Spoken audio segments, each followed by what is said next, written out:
Araştırmadan biz veremeyiz. Çünkü araştırmamız lazım. Çünkü bunu veren zengin. Bunu veren zengindir. Ona göre mesela adam ben bunu size veriyorum, vebali size ait. Biz de o vebalin altına giremeyiz. Bizim vebala iki parça.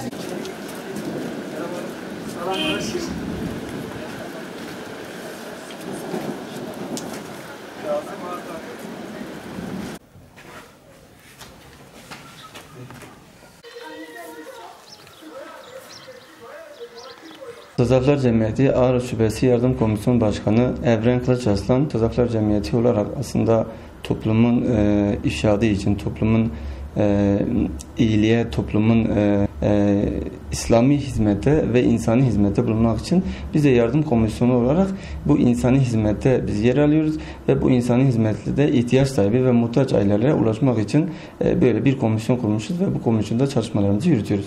Mustazaf Derneği olarak 2006 yılında kuruldu ve yardım komisyonunda ondan sonra yani kısa sürede kurulmaya başlandı. Tabi ondan sonra 2009 yılında Mustazaf Derneği'nin kapatılma durumu vardı. 2012 yılında Mustazaf Derneği yani kapatıldı ve ondan sonra Mustazaflar Cemiyeti olarak faaliyetlerimizi yürüttük. Yardım komisyonunda yine zaten 2006'dan beri yardımlarımızı sürdürüyorduk. Tabii on binlerce aileye yani öncelik olarak bir tespit komisyonumuz vardır. O fakir ailelere ulaşmak için o tespit komisyonunun, bu yardım komisyonu içerisinde bu tespit komisyonumuz gidecek. Bize başvuru yapıldığı zaman bizim tespit komisyonumuz gidecek, onları araştıracak, bakacak. Yani tabi yerinde tespit edecek. Yani o kişinin durum ihtiyacı nedir? Birinci derece mi, ikinci derece mi, üçüncü derece mi, dördüncü derece mi? O tespiti bizim kardeşlerimiz yapıyor, getiriyor. Yardım komisyonu sunuyor ve yardım komisyonu da bu doğrultuda artık muhtaç mı değil mi ona göre karar veriyor. Şimdi bizim giyim olarak, gıda olarak, et yardımı olarak, nakdi yardım olarak bu hayırseverlerin bize yapacağı yardımlar doğrultusunda biz yardımlarımızı çoğaltabiliriz. Tabii hayırseverler eğer bize yardımlarını iyi bir şekilde uğraştırırsa biz daha iyi bir şekilde, daha güzel bir şekilde halkımıza hizmet sunmayı istiyoruz ve çabalıyoruz. Şimdi bizim yardım komisyonuna bulunan kardeşlerimiz de gönüllü olarak çalışıyorlar. Ücret almıyorlar. Yok, hayır. Tüm hepsi de dedik ya, biz bir hayır kuruluşu, biz İslami bir hareketiz aslında. İslami bir hareket ve Mustazaflar Cemiyeti olarak bu yardım komisyonunu yürütüyoruz. Bu yardım komisyonu tabii bir sürü sıkıntılar yaşayabiliyoruz.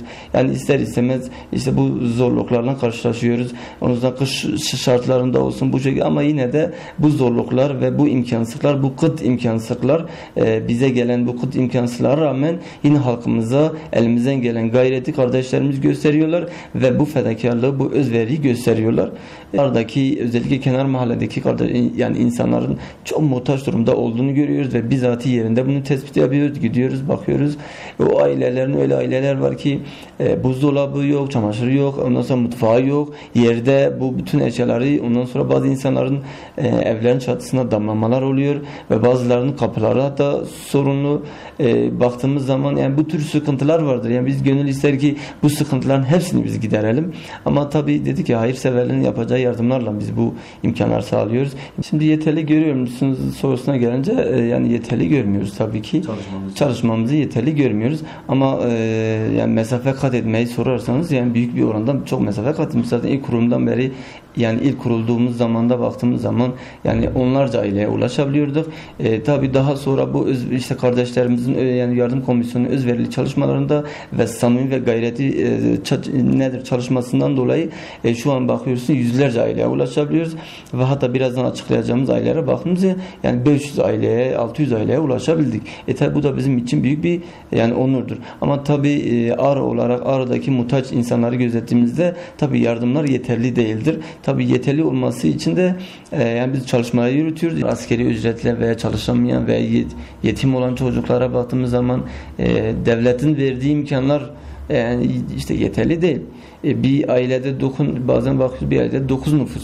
Ve o ailede erkek çocuk bir tane bulunabiliyor ve dulluk maaşına baktığımız zaman o kişinin dulluk maaşı aldı zaten 2 ayda veya bir bakıyorsun 300-500 arası değişiyor ve bir erkek çocuk çalışabiliyor. Hatta bazı ailelerde 7 nüfuslu ailelerde yani erkek çocuğu daha iyi, o kız çocuklarını düşündüğümüz zaman ve bu yetimleri düşündüğümüz zaman yani o ailelerin geçimini sağlanması çok zordur. Sosyal alandaki bu yöndeki kişilerin çalışma durumuna baktığımız zaman yani kış şartlarında göz önünde bulundurduğumuz zaman 5-6 ay kimse çalışma durumu yok. Bir tek fabrika var. O fabrika, şeker fabrikası durdurulmuş hale gelmiş. Ve baktığımızda bu insanlar nereye gidecek? Batıya çalışmaya gidiyorlar ve inşaatta çalışmaya gidiyorlar. Ve bu inşaatta çalışan insanlar da kışın çalışamıyorlar. En fazla 4-5 ay çalışabiliyorlar. Şimdi baktığımız zaman bu kışın bu imkanı nasıl sağlayacaklar? Bunu göz önünde bulunduğumuz zaman, Ağrı'nın özellikle bu ilinde göz önünde bulundurduğumuz zaman yani çünkü imkanlar yeterli değil ve devlet de bu konuda tabii teşvik primi veya teşvikle ilgili bir şeyler yapması lazımdır yani. Aslında yani karşılaştığımız çok olaylar vardır ama sadece bir tanesi bizi etkileyen, özellikle hani beni etkileyen çok, yani bir tanesini sayarsak evin durumuna baksanız evin durumu feci. 2 odalı bir ev ve salonuna baktığım zaman o 2 odalı bir evde salon, mutfak hepsi iç içe, eşyaları, kabakları yerde. Ve bu ailenin yani halıları, koltuk takımları yok. O derece evin içine zaten gittiğiniz zaman o evin için durumunu görürsünüz. Ki hatta bu olay da yani aktarırsa bu aile sosyal yardımlaşmaya gidiyor ve sosyal yardımlaşmadan hatta o aile o yani evin annesi dediğimiz aile gidiyor, kovuluyor. Ki zaten yani inşallah bununla ilgili bir çalışmamız olacak Allah'ın izniyle. İşte biz dedik ki sizin durumunuz nasıl, yani sıkıntılar yaşıyorsunuz, ne gibi sıkıntılar yaşıyorsunuz?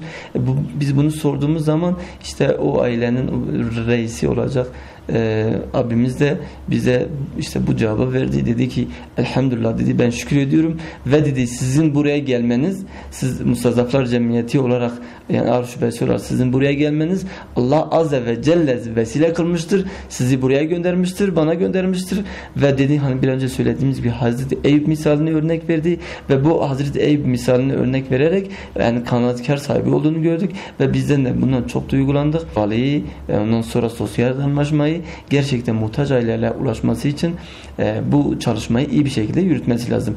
Biz elimizden gelen imkanlarımızı işte seferber ediyoruz. Allah Azze ve Celle'nin buyurduğuna göre Ramazan ayı insanları kurtuluş yoluna götüren ve doğru yanlıştan ayırt eden Kur'an'ın indiği bir aydır. İşte bu da bu rahmet, bereket ve mağfiret ayı olma hasebiyle bize bu fakirlerimize elimizden geldiği kadar buna ulaşmaya çalıştık. Ve toplamda biz 273 tane aileye gıda yardımı, 20 aile et yardımı, 15 aile hayırseverlerin katkılarıyla 4 milyar değerinde para yardımında bulunduk. Ve onlarca aile şeker yardımında bulunduk. Ve ondan işte son olarak da 300 aileye 11.000 TL değerinde giyim yardımında bulunduk.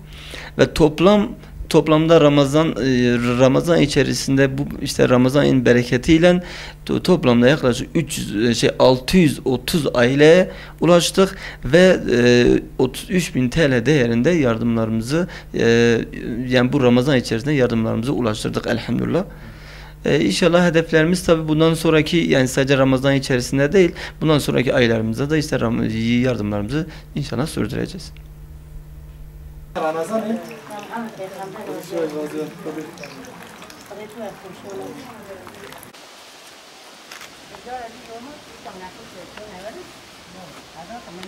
Sonucu var ya, çen numara koydu ya? 2 numara. Tamam. Daha kabı bak abi. Allah bakalım. Kaç parça aldın? Şimdi nüfusa göre veriyoruz baba. İsim neydi?